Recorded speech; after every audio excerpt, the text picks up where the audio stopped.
Merci beaucoup Hervé Ibwanga Moutafilma Film Avatar. Bonjour, bonjour. On a bande réunion sur Bozo Nabiso Bisika Bozwami AMTV, la maison de l'excellence. Une fois de plus, nous sommes revenus dans le cadre de cette émission Table ronde. Bisika Otovanda Ratobe Taramasolo, to analysaka, puis to réfléchissaka à haute voix. Le lot vraiment est aux ala une émission de réflexion, mais à la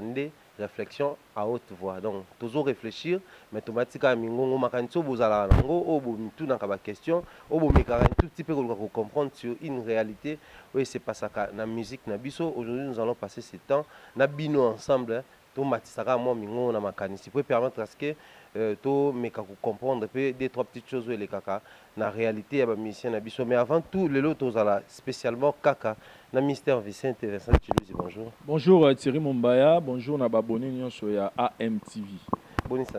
Ouais, ça va, donc on évolue très bien malgré ma maman et Gisha Sao et auto je vais me système médiocrité. C'est tout la médiocrité, mais bon, c'est bon, on est là, ça va. Merci beaucoup. Comprenez que c'est avec lui qu'on va passer ces moments. Il y a solo là, il y a quoi analyser sur deux, trois petites réalités. Il y a Maram Nabiso. Mais l'autre concentré dans le phénomène Libanga. Vous savez, depuis un certain temps, musique Nabiso il connaîtra le phénomène Libanga. Topé et même phénomène Libanga. Phénomène Libanga na koyemba moto, phénomène Libanga na koboaka moto pendant la chanson Tangi Kombo na ye, Tangi soit ba faire à salaka,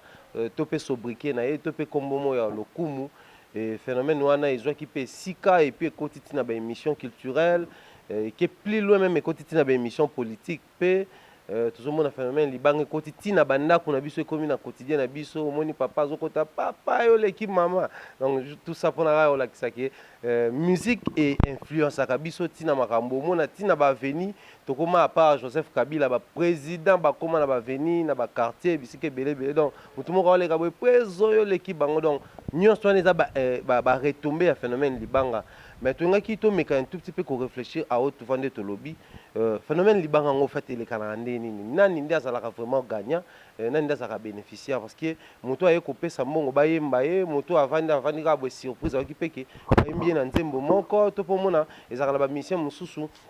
faut asalela nzembo mobimba ayepa pesi opesi pe mbongo oki nzembo musu pe boye okana nzembo te so osuka na champ opesi pe mbongo nzembo pe bimbo osepeli nango pete mususu pe babwaki na nzembo moko boye nzembo ngo eza parmi banzembo oyo eyokani te na album mais banzembo mususu babwaki bato mususu eyokani donc secteur wana ya phénomène libanga tomeka to comprendre yango parce que lelo faut to reconnaître ba ivoirien bakoma pe kobwaka bato na banzembo ba camerounais ba pays ebele pe koti yango parce que biso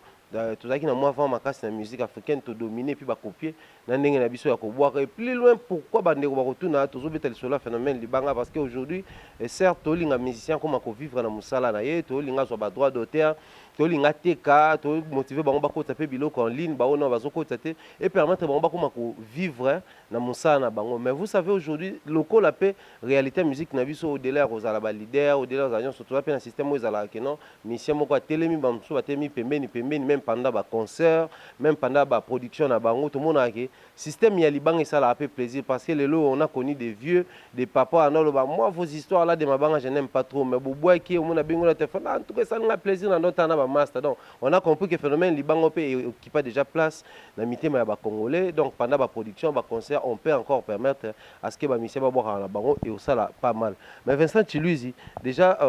dans l'ensemble phénomène libanga na musique na biso on peut ça en place ni En fait, on doit revenir un peu en arrière, et ça, si je me très, très bien, on doit revenir un peu en arrière, Nao Italie, parce qu'il faut tout bien on a combat dédicace. Tu sais, il y a même des gens, des fois, tu bien dans le téléphone, quelqu'un qui t'appelle à Ibchabi Vincent. Na bien go pour que comme on a eu tam sous Adonis Ngambani, banelo bano boiranga, na yoka na so na yoki au CP là. Na ça toujours batabonga bi oh papa. Obi pour ça l'émission là, na kotara na la baino ko raisonner. Na établir na sali cahier de charge na bombi comme ba question nanga. Et il faut caméraman ya asimba caméra tant aussi si photo que na montage tout aussi si montage il faut to lancer sur internet il faut na son ba crédit tant sous pour une émission na faut na zo transport tant sous ba to ba to ba so peut-être ba côté so to peut-être il faut aider bon ba zo esika ba utaki tout ça ça demande des finances et tant que yo va na ndako otalango osepeli na tam sur émission osepeli tam sur na nzembo to neloko moko boye réponse na yo ya eloko osepeli nango eza ya kosoutenir ndeko wana bike non ndeko oyo œuvre asali esepeli singa mais peut-être akoza na balimite ngai na aide na mwa makoki naza nango mpo akeye mosika soki ntango koede ye par rapport ya aide oyo osali nde kotinda ndeko wana lobabi ah bon en tout cas émission lelo so nasali yango lelo par exemple eloko mbongo epermettre ngai nasomba crédit mpona kotisa yango mombaya mtaka apesi ngango ah en tout cas merci na ngai na Thierry Mombaya mpona émission ya lelo ozo comprendre c'est-à-dire les gens souvent bakoma kosala les contraires c'est-à-dire au lieu d'abord d'aider lui veut d'abord être remercié. Non, ça a été un peu loco, ça là. Non, yo lo ba na ko sunga mutu, yo to senga na mutu te, yo senga na merci. Non, c'est merci pour Anine. Merci parce que sans cette dédicace, même là tu aussi ça va classe. Les arations mutu aussi au sali travail na il y a fait un cycle to mémoire, na sou que ça toujours mon dédicace. Bato dédié fait na moi quartier to maman leki mo au dédié bato va contribuer pour réaliser œuvre wana. Et ça forme il y a dédicace wana, tu vois. Et dans la musique na biso phénomène wana ndenge côté pe kana idée wana. Au moins les musiciens par exemple là na moi batuni moko boyo ba soutenir parce que musique penande ba respecter ba dédicace. Biso ne peut-être bataba ya conique internet na télévision to komi na moi difficulté wana ke muto sengo a d'autres lijo senge merci avant kabela. Mais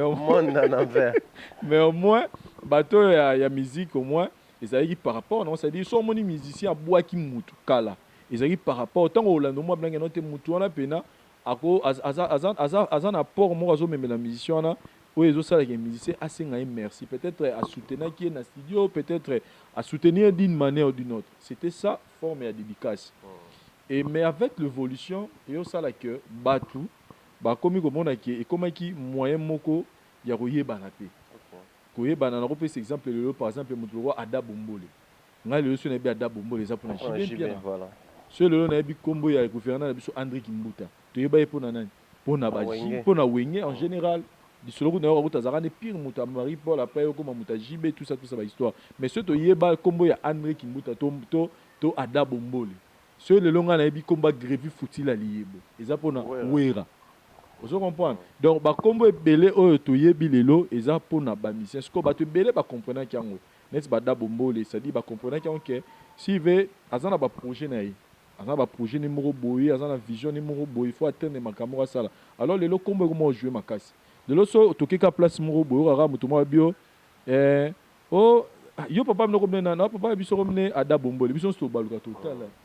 Vous comprenez to baluka total, moi Ada Bombole là boaka. Vous comprenez ça dit les noms et comment la moi pacte dans tous les domaines. Ce qu'on va te belé, tu vas comprendre que comment déplacer aux formes et business. C'est-à-dire que la personne veut qu'on cite son nom pour un intérêt personnel. Pour exemple peut-être un projet à la députée, un projet peut-être à ça l'entreprise il veut déjà faire asseoir son nom avant à réaliser et le quoi. C'est par là que les formes il y a formes et business. C'est comme ce qu'on paye. C'est-à-dire toi tu veux te faire connaître. Puti mbongo na yo ngana yembi yo zu intérêt na yo oyebani ngana zu mo muke na ngana tiena libenga na kipe famille na nga et banana na ba dédicace et tant yo voler comme matisi ko pena ke nzembo mobimba ba dédi yango pano po ba pena ba zo pena ta ya revendre sa pena kombo na yo nde to organise ba fête de laurier to ba nzembo belé o pena ke ba dédier la mutu nde ko ba pena ke mutu mo da misi mo 20000 na ye mo 15000 na ye pour azana besoin comme on ye bana po na ba intérêt na ye. Ça, on doit comprendre cela dans le sens là. Mais si côté mususu ya mabe et comment forme côté mususu ya côté négatif ya dédicace pour nanga na mona que ba te belé ba kota na idolâtrie sans le savoir. OK. Idolâtrie et kota na ba dédicace. L'homme qui respire la prospérité. L'homme qui fait l'homme au senti mutu aromu ko inventer mutu na niveau mobeka po ba pesa yi mbongo ça déjà ba nous pena ora publicité mo le mikolo na kin ve na nga pena no niveau la problème na zala ngo $50 mais niveau na yo za kwa na finio pesa ka 100% grand garçon. On se comprend. C'est-à-dire que la personne, il est devenu Et comme le système, il y a les corbeaux, les renards, c'est-à-dire le flatteur vit au départ de celui qui l'écoute. C'est-à-dire, Moutasa prêt, il y a que flatter Moutou dans la forme, pour abîmer un bon. Et comment me battre idolâtrie? Comment me battre idolâtrie? C'est ça déjà le mal. Oh, moi personnellement, et il a un esprit, quel bas niveau tu boire à bateau? Et comment maintenant ça dit? Vous avez poussé tellement que vous avez poussé Moutou na CP là. Na libanga, au moins la question de tenga katam suso, Julie qui time simba, tu vois banapena, tu vois vraiment Julie qui time, moi si ya zaraka boy, ya zongi ça dit tu commences à louer, à adorer quelqu'un sans koyeba. Ça aussi c'est un élément très important, il faut pas yeba, tout ça va m'envoyer médiocrité tout le bar. Donc côté négativité, na ngopo na yango wana, et de l'autre côté quelque part et comment peut que baby ça moi forme et puis la musique na biso na repé c'est un exemple banze mon sou mon net nze mo wera yemba boy ya Blandine Pemba ora plus d'une minute ya biso mabanga tout wera bora na Blandine Pemba ti ce que ça na za na ngoti siko ça no yemba na no yemba ngo et bongo Martin Likombe Mao Pecho Gigi Dani la haute couture Jojo Dani ce soit ça dit nana ba kombo tout na mutu vraiment on comprend ça dit c'est vrai batona ba yebani mais on senti que nzembo perd des formes ole wera yemba yemba boli yemba peut-être texte na mais il prend tout est vraiment tamula ka pour boire bateau pour la batona ils bien mais pour la musicien fait quelque part ils ont baby ça peut musique parce que je te dis qu'ils ont battu belé le ba raconte et moi je le dis toujours que c'est vrai dédicace et ça la bien na moto azoyo kamen musicien il faut quitter peu esprit wana na repère ces exemples bat ba limbi sarara mahamongo yango telo na peu exemple ne tena peu cet exemple nan pour moto na peu exemple ko ba ya lo baraye un peu ça Vincent tu es libre parce que toi on a tous réfléchir kaka voilà tous à libre voilà ou eza réalité voilà c'est à dire quoi moi personnellement ndenge pe na ndo kanisa no mona que musicien pour vivre il faut boire à libanga musicien pour vivre il faut yemba moto mais j'ai compris que ceux dans la musicien on a succès na mytho ok batu bazo lukaye batu bazana posa yemba ye abwaka ye mais il s'est permis de faire un album sans dédicacer quelqu'un sans yembela mutu moko nzembo ça dit nzembo on appelle par exemple nzembo le roi ninja so abaka proposer ngo mutu banga pese combien en plus nzembo ba mina mais après c'est exemple nzembo le roi ninja so fala baki bon ne naza bona oteka cha ninja dans sa featuring na Arkeli papa il fallait nga ozo mais ataba 5000 ngel kota ka pona nzembo mais il a dit na oyemba mutu teti na suka. Donc pour prouver que ce n'est pas les dédicaces qui vont faire vivre un musicien. Et ça, il y a comprendre le système et donc pour moi personnellement, en général, dédicace na forme que mutu hasard reconnaissant musicien to théâtre to n'importe quel domaine hasard reconnaissant na makambo salipo na mais de l'autre manière wana ezasko na vraie conception nango mais l'autre conception nango comment que mutu a besoin à se faire connaître il doit payer son argent pour aller bana mais côté mususu et comment robuma musique na biso dans sens que parce que mususu lo mena ngana soulever au monde que mutu ba bato ba sous temps ya ko s'inspirer trop tôt c'est-à-dire mutu pona ye azaka na posa kota studio yemba pour récupérer l'art wana et yo moni ba test pe mingi le comment ba test moko éphémère tout ça sur ba test te pena za net ba umba net ba santé touché net ba mobila net ba diva net ba orgazi net ba liputa net ba nzembo net nini na lingaka mingi ba nzembo le roi ba SOS le roi ba phaser c'est-à-dire ozo rapena nzembo o senti texte ça ozo comprendre texte déjà mais lelo musique à lelo tellement que comme nango business à mabanga business ya oyemba batu ba misem so bozo sous temps travail té akomika après ça yi akomaka kanda n'importe quel nzembo royal essentiel kaka place sur ba bambara comment mutu ana récupérer l'art na ya mo batu belé ba oyemba ba oza desi parce que banze mango a misa 20000 marito a gagner le roté voilà déception côté déjà phénomène libanga nenge Vincent Toloba moi je crois et ça en sorte que bato mususu bazaki prêt à comme valider ate ba koma parce que na se développer to épingler aspect wana que musicien par exemple azota là il y a qui n'a kutana na prêtre moko ba boire ba nyonso a pc 5000 par exemple to apesi 2000 abeti siko machine président azabwe asalaki nzembo mobimba na mito to ba président ko zwa ba 50000 président zupe ba 100000 to ba 1 million ya bani ko se faire des idées nous mona c'est aussi l'une des causes de ça les gens non seulement ba réalité ba vivre dans l'orchestre mais s'il faut parler aussi en termes il y a ba ko dédicacer ba tout ils appellent l'une des raisons ils ont poussé ba tout ba bima musika ba orchestre na bango pour que kuna j'aurai un album entier 10 chansons depuis ba comment ba 23 chansons sur la télé là 23 personnes avec la machine sur un à 1000 il y a 23 000 $ déjà donc ce siko dans ba 10 000 ba 15 000 et tout n'est pas mambo comme ba 20 000 peut voir même donc c'est que dans ça déjà na richesse moko boye en dehors ya mamunyo so mission en vocal azali okuna otsakia à tout na te na ju combien tout que non a aspect wana au moins que ça permet aussi bien qu'ils ont ça crée des leaders un peu d'une manière précoce mais ça permet aussi aux na bateau ebike so na yembi et faire vivre album nanga peut-être pour producteur azati ou soutenir dans studio à part ba mécène d'un côté on a peut-être que bien qu'ils ont créé des leaders précoce, mais de l'autre côté, ça permet à ce que la musique continue à la produire. Pour ceux qui sont parce que c'est notre vision en fait. La musique est obligatoirement, il faut ma banque.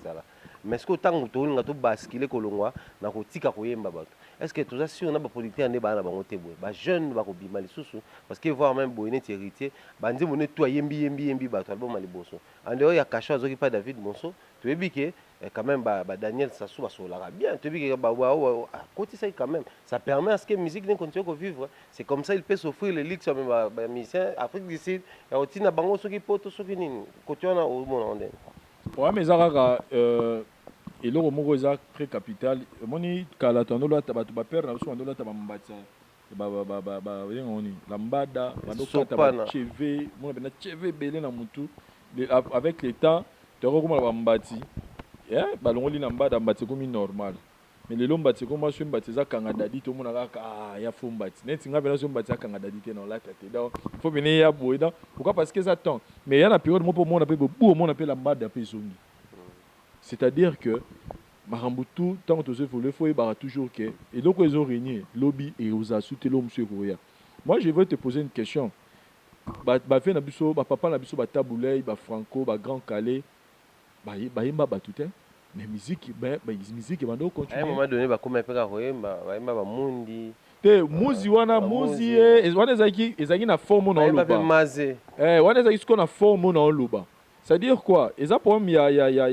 problème vision musique. C'est-à-dire que pour la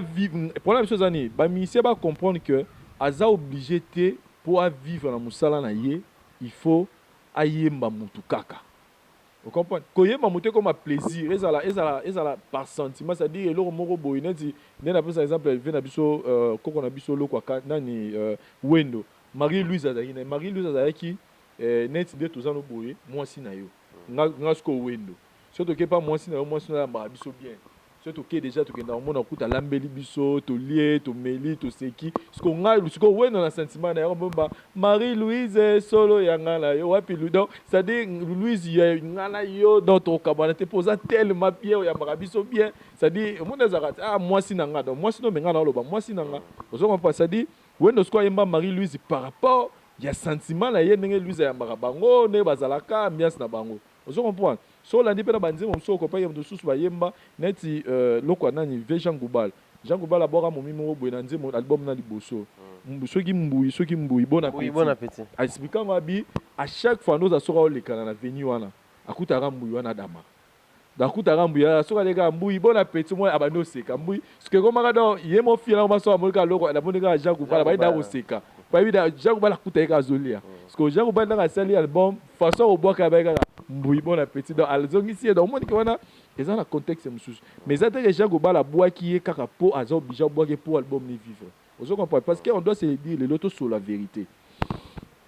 album net il y a na repère exemple moko boy simple album net il y a Kofi Olomide 13e apôtre hein et ça combien de titres ils ont ba 30 quelques titres au yeb ça va venir batona tout pour Kofi Ayemba ba yebana ba sala succès banzemo musudu to yebi ku te soki bandanga na solo te bandanga na drum vous comprenez vous pensez que mutona lobby sera payé Kofi 20 000 Kofi a ça sur album il y a 20 000 après ça Kofi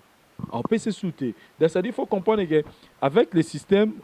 moi c'est long là na moko to yango mte mo boma sous musique na biso parce que le lob album et ça sous succès et ça succès te point pour déjà ba musicien ba viser sous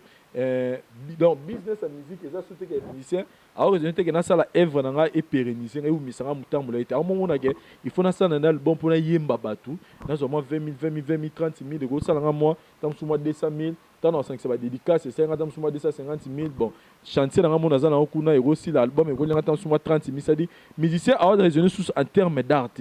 a mo raisonner en termes il y a bénéfice na gagner yango to sala ke lelo omona ke soki ka bang ponanga soki ba musicien va continuer na système au lobby ke no yango mtezo faire vivre ba musicien lelo na peso 5 ans au moins bina ke comme bina musicien nga sala album to yimba zati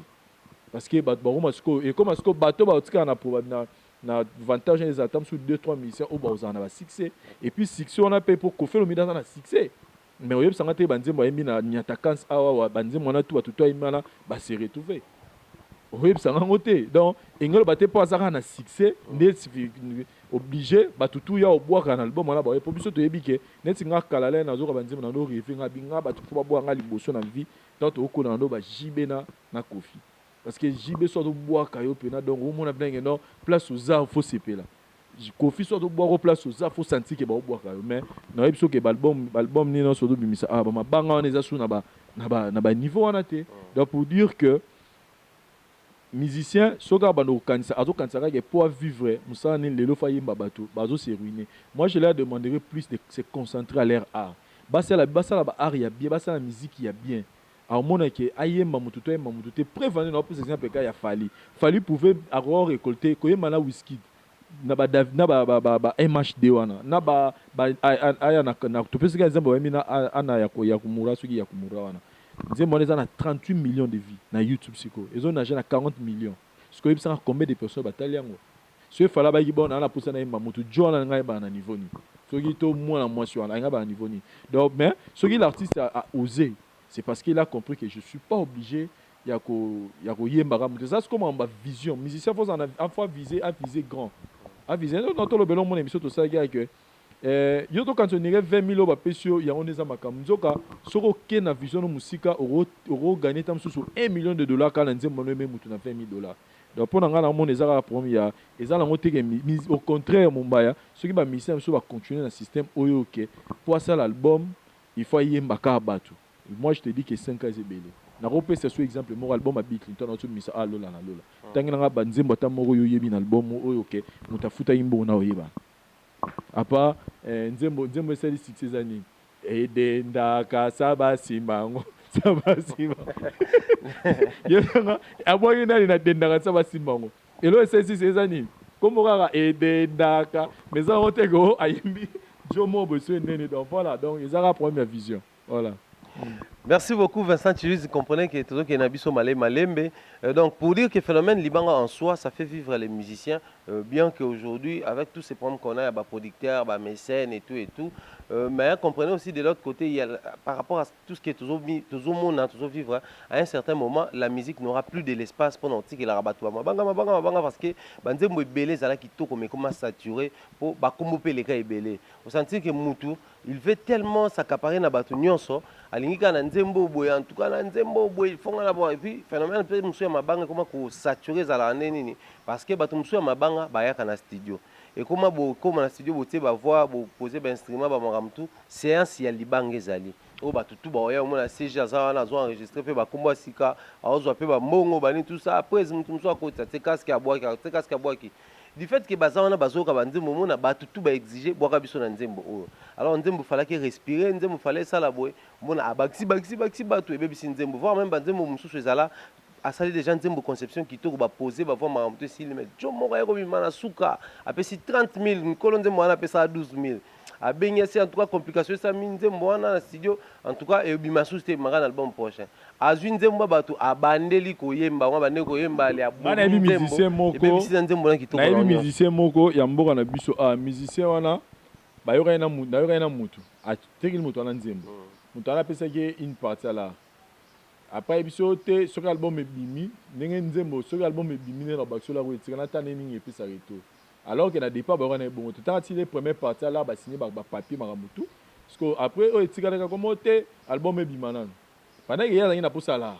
moto mususu aye ayebise bon nga mpe nangi na paye chana abi bon abi bon comme ye mpa nga paye atuni leader na ye leader na yebisi bon problème eza te okosangisaka bango mibale oyembi mpe na oyo comme ça ya reste ala wana epermettre oyo asali mpe bongo ntango album ebimi jo wana apesa mongo liboso aporte plainte apporte plainte mpo na oyo toyoka nangi nzembo oyembaka nini oyembi biso bato mibale donc ndenge bato mibale wana donc oyesukokanga bakenda kosamba tozomona ke tana au niveau déjà ekomokende mais na ngai na soulever un point moko très important mombaya relation entre musiciens donc na baka relation entre artiste musicien to comédien to biso bachroniqueur na bato bayaka to bwaka bango kutu elinga mpenza nde place tokosukela ngai nde eza place wana parce que mais avant tokota ko place yango mais eza mpe na eloko moko jeko elobama awa beaucoup de gens le disaient et arrivaki musicien moko mpe ntango abongoli motema nde motema yango ebongwanaka malgré kofielo midi alobaka preuve abongola motema eyalaka te mais soki moto abongoli motema moko abongola motema ayebisa biso wana na bimission tomona que bakoma quand même kokende plus loin parce que certes nous n'appuyons pas babiloko ya bapratique ya bakisi et autres mais alobi bakoma même na niveau ya kozwa bakombo moko boye ya baprêtre ya bato oyebi ke oka lisolo kuna azosola bien et tout amemi yango mpa nganga na ye nganga travaille bakombo wana po permettre ce que moto wana atikala fidèle na ye oza David to c'est une réalité koza nango fausse en tout cas nga nayoka ngo nanu te ke jomo akenda mpa nganga mpa simbisa musicien moko en tout cas ko confirmer le renté pour la plupart pe bato pe bayaka wana ba pe ba pe mitakala te c'est vrai que Sata azarane moi malamu te que Sata rozarara ngana na kisi mais yo ke simela nga kisi ozunga pe wa moi kota na Sata azarane moi mabe makasi pe azarane moi mabe makasi pour le ngela ngala ba documentaire mo boye totala l'air fait président la biso Mobutu adayara bani boye ba ngena na parler ministre mo boye tant bato akimaka na kuta bamona pe na ye baeloko wana totala ngo na tv c'est-à-dire bazwa mai nguma alingi photo ya Mobutu na ministre moko bo ministre bakufa pe déjà et selon batémoignage toyoka non donc alingaka donc ndenge alingana c'est-à-dire akanga ye Mobutu c'est-à-dire makambo nyonso alingisa Mobutu alingaka ye parce que na mitunanga bi niveau kisi Mobutu alangi nango so ye mpe bandokangi na kisi maman eza compliqué ezalaka compliqué en tout cas pour ça na yebi penza ngo te ko appuyer ngo te que non tchai na kisi mais tout est possible mais au moins nga na mona ko nire ezaka na ka bango pe bato pe bayaka po babwaka mo bayaka pe na bakalki na bango parce que na opeso simplement roi lita chamala période mo rinya ki alita chamala mais ayoka na nesuke période mo to mona ki jona ni moi mirajab moi mirajab ayaki période moko moi mirajabu ta jomo pa ono kuta ngola bando teka ba diamant va na limité boy azana ba lox boy akomunu te kiminga c'est-à-dire eza pe na bato musupe bayaka na bango na nero mona ka kote ayaki renya pa limité musupe budget pe tam so voter budget na po musupe bayaka bongo ka voter pe na budget au mona renya après tout mona limona pourquoi parce que nena baki eza muto mutayaka na objectif na ye muto so ya na objectif na ta pour ça yebana alors comme il n'a pas ça bal avant nous peut ça venir bon à tout moment mon par exemple alita chamal ba yemba ke souté bobo ke souté mais so na ko donc na sens wana mais ko lo ba pena ba kisi ba kanga ba musicien ba no kanga tout cas wana na yebi penate na yo ko pena. Merci beaucoup Vincent, je crois toujours qu'il y a vraiment dans ce cas parlons maintenant d'une réalité tant au makambo aussi là parce qu'aujourd'hui yo ko ko épingler que bato ba sala pe ba kombo tikala ngana zo kombo lokola ya Didi Kinwani kombo ba musicien ba yembi ba musicien na bango ba moi pendant que mission a yembi Didi Kinwani nde zalaka ceux qui musicien na zui vocal il a profité bo kata mutu msuye pa baneli lisusu ka Didi Kinwani tant deuxième vocal les zo ba baneli Didi Kinwani guitariste a luka beta ta son na guitare bima Didi Kinwani po on a connu ça la musique na biso mais relation siko entre musicien na moto ba bwa kaka na sala constant moko na suka batu mingi na yebi banda ko bwa ba musicien isala ke bosolaka. J'aimerais beaucoup plus le belango bon mingi ya ba mission na yebi batena langage moko ba mission ba ingra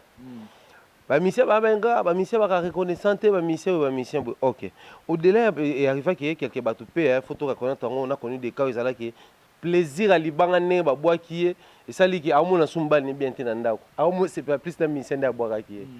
plaisir à libanga ne amu silikela amu manquer amsusu moi si na ye manka ya moi estime na ndako ya société parce que azoka tenga wera boire ngai parce que ça bato musu bakoma na ba succès ningo uti otanga kombo wana ke mutoko alita chama na Congo to yebi nga ata photo na boye na Facebook nanu na mona te bokolekisela nga ba photo boye no Chacho Mbala na ebite Alita Chama na ebite mesota nga kombo Kashogi na Chacho Mbala autangi boye Cardozo Mwamba ojiba ndo bwaka omona donc ba kombe kota biso mais dans la majorité des cas mingo pe ba se retirer dans le secteur ba ba mission ba moi je me pose toujours des questions ingratitude les rapports otiko pia mbongo batiko bwaka yo donc que relation fallait tika la malgré na bwaka sous te soit na koi soit na décider na tika mais par reconnaissance le quoi na salade est capable de payer 50 000 na ba 20 000 à zona ba 10 000 avant d'être dans le studio bo a raisonner nga abwaka ngata ya gratuit. Parce que ingratitude dans la relation nini en fait il faut les entre mutu bazo bwaka parce que biso peut bwaka la vraie relation faut la nini une relation éternelle to ezala ki à un moment donné pe boloko pe ezala ngo contrat que yo pe sa mbonga na bwaka yo mbongo eza susté ozo pe sa tenga pe na tiki na ngo bwaka et que bon album pe ko bima pe boye boyo ki pena tina suka boye ke wa bwaka ke fitila te et ça c'est normal et là on a siko momba ya photo épinglée et là on a en tout cas si je me bien et là on est ça boy il faut te épingler il y a deux sortes de relations entre toi tu as célébrité na client to bien on client célébrité na bato ba pas dédicacer bango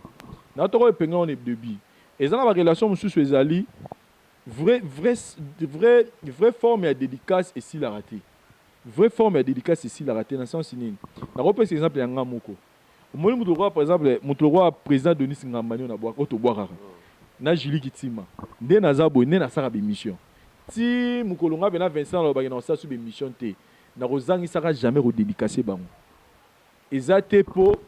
na chaque jour nakendaka pane na palais akotaka zwaka mbongo apesa yanga te c'est-à-dire eza na bien fait oyo asalelanga oyo ke nga moko place nazalaka na banga bi jo oyo ndenge aza boye na mwasi na ye en tout cas eloko basalelanga na moto asalelanga ngo na vite ata baosalelanga ngo koleka bango o comprend ata moto mosusu bien faux ya salelinga o asalinga peut-être na minute so ezana moto moko asali koleka ngo mais circonstance na dit relation na ngana ye na ba bien faux ya salelanga etininga na remixer par rapport à musala nanga wana équiparateur wana ta mukolo mote ya lobanga ke non aux ingrates parce que wana za ngana zo manifester reconnaissance nanga envers ye. Maintenant, ils ont la forme de sous dédicace. Forme de dédicace, on a un client. C'est-à-dire que le client y est. Il faut que non, Vincent, n'a pas pour ça, au bas de boire. Tant qu'on a besoin de boire, ils ont pour ça raisonnement qu'on a besoin de boire. En retour, tu me payes mon argent. Même ça va nous sommes à abisso, boss sur la noix, comme on a, n'a linga ma banque, ils ont bon, ils ont fait l'été. Vous pensez pas qu'il y a de temps à comment bâtonner les aracans à sentiment de boire. C'est-à-dire qu'il y a foutu bon, on a yé pour le boire. Faut ma banque, monsieur, que au salinge le moro boy ngana reconnaissance nanga na bike na bano boko mais so ezake yo nozo oyo lukanga obike no bon Vincent bano boranga na ofuta ngambon ce qui te yora na kipona tant moro boy que non par exemple pendant un mois pour donner dédicacer il faut payer ça par exemple $5 toi est pas musicien et si musicien donc musicien ne zaboé pendant un mois plutôt l'album na bimisa boiranga mbongo nanga yango so musicien boaki yo contre Silit. Et ça que non pour lobby album musicien c'est album souté dans le bago musicien dans un graté. Mais ba cap de gratitude existera. Aussi qu'on peut ba cap de gratitude existera mais ça ba gratitude existera na forme que au moins peut-être mutu moko sele lo ba bien fait moro bon. Na pese exemple ya na pese ngana exemple président Denis ça dit mutu moko sele lo ba bien fait moro bon. Mais peut-être au lukier a aidé yo. Ça dit yo na bo bandaki relation te pour na libanga. Mais relation donc ça dit relation na bino et boti libanga n'était surtout se comprendre relation et boti libanga et mutona peut-être abanoko sungayo avant yango etina ko boaka tant mutona to ko suko sungayo te okomo boye ko boaka wana nde comme ingratitude même na bakaya ba musicien to mona moi musicien mo boye mécène mo anoko soutenir ye makasi mais un moment a soutenir ye surtout mona kati ko boaka wana nde comme ingratitude mais na muto ayi alobi ke non bon ngana na besoin tam susu oyembanga na mbongo nanga yango soki esili nango tout se comprendre donc ils ont des formes de dédicace ingratitude de kotaka na mutu oyo relation et donc relation existait qui avant libanga c'est-à-dire que mutu asala ko ba bien fait moko bona ko pesa neti jomo ko fia bora nani jo ko fia bora nani sipo jazz neti susu mona tipo wana jour na mona tipo wana sipo jazz mabi jo ko fia bora sipo jazz ye na boule belé mais les babé tanga ma solo na ye na ba comme on est boité tala zalaka zala sala na mon asko grandeur na yango sala ke lelo atazani suna mbongo te mais ko fa pesa toujours la même considération en OPC kala que on a libanga toujours de façon on boire ye tant azangi na loko azangi na loko na tango peut-être à connaître dans la difficulté échanger te wana sko moni yango wana sko yango place sko mutu ko si pour jazz a soutenir Kofi papo abwaka ye na to soso se comprendre a soutenir qui était pour abwaka ya soutenir que Pascal linga musala na musala Kofi et wana sko Kofi atika na dette libela wana so abwaki était a te abwaki était pour azafu mais ce que ça mutu ayiki na ayiki pona client ayiki osoma nzembo ayiki oluka libanga afuti mbongo na ye kolobanga te ke soki na sala album mi balé na bwaki to benga ngate donc il faut comprendre ni yanso wana gratitude en haut, ils ont défini mais moi je crois dans le sens où ils ont permis de surtout comprendre que Libanga en soi ils ont bien phénomène Libanga phénomène des dédicaces bien que ils ont satiré musique ils ont fait affaire de même sens en zembo nous ils ont dénaturé œuvre parce que ils ont signé ça mais en force mabanga œuvre ils ont joué sous nature parce que même tout le monde a un peu biso peut-être bima na sens ya dédié bon na ba film tout monde même moi film na suka tant ba kombozo mat même na ba film miné no mona ba dédicace pesa la wana na c'est mona même na ba couverture ya ba livre ya ba blo ebelé za la toujours na dédicace donc dédicace c'est un quotidien ya ba no mona isala ke mutum soupe no boy ke ta benyo telle émission bolobi mambo bien di débit tina suka mais so o boy kinga te papa nyoso to lobi na émission mambo kitoko yo kina ote kaka to boy ki ote mutum su nzembo za kitoko mais tellement na nzembo wana baboki mutu moya linga te ayina nzembo wana po nzembo wana eza nango mpona bien mais mutu mosusu nzembo momi na babwaki oki mpe nzembo te nzembo eza tina te mais so bokuti azokongo depuis ntongo ti mpo ayoka kaka nzembo na so bofandi bazoyokisa wekasa nzembo fraîche kwani mpo boyoka kaka libanga na eza na kati bosepena donc comprenez que libanga eza vie quotidien bato mais Vincent Tulus par rapport ya actuellement la musique ndezwi forme par rapport ya musique ndezokende parlons beaucoup plus na ba afrobeat et R&B toni mosusu ne ba musicien na biso parce que faut tout reconnaître qu'à un moment donné il faut ba basculer pe côté kuna pour créer variété pour opesa pe sens encore davantage na rumba na biso pour na kabwana est-ce que c'est vraiment important de tokota kuna tokota boy to tika mabanga na sima tokota mabanga na biso d'abord on va féliciter Weranson notre temps nzembo ne mo bisoki numbi soki mumbi bona biso donc nzembo ro remplacer sengaluke to yangwana eza suka na chala biso coup de chapeau dans le roi de la forêt ba betsango Weranson pena zo comprendre ba pena afro bloc vraiment ça va pena le roi de la forêt so ba tourner ba hôtel émission pena comme c'est un message en tout cas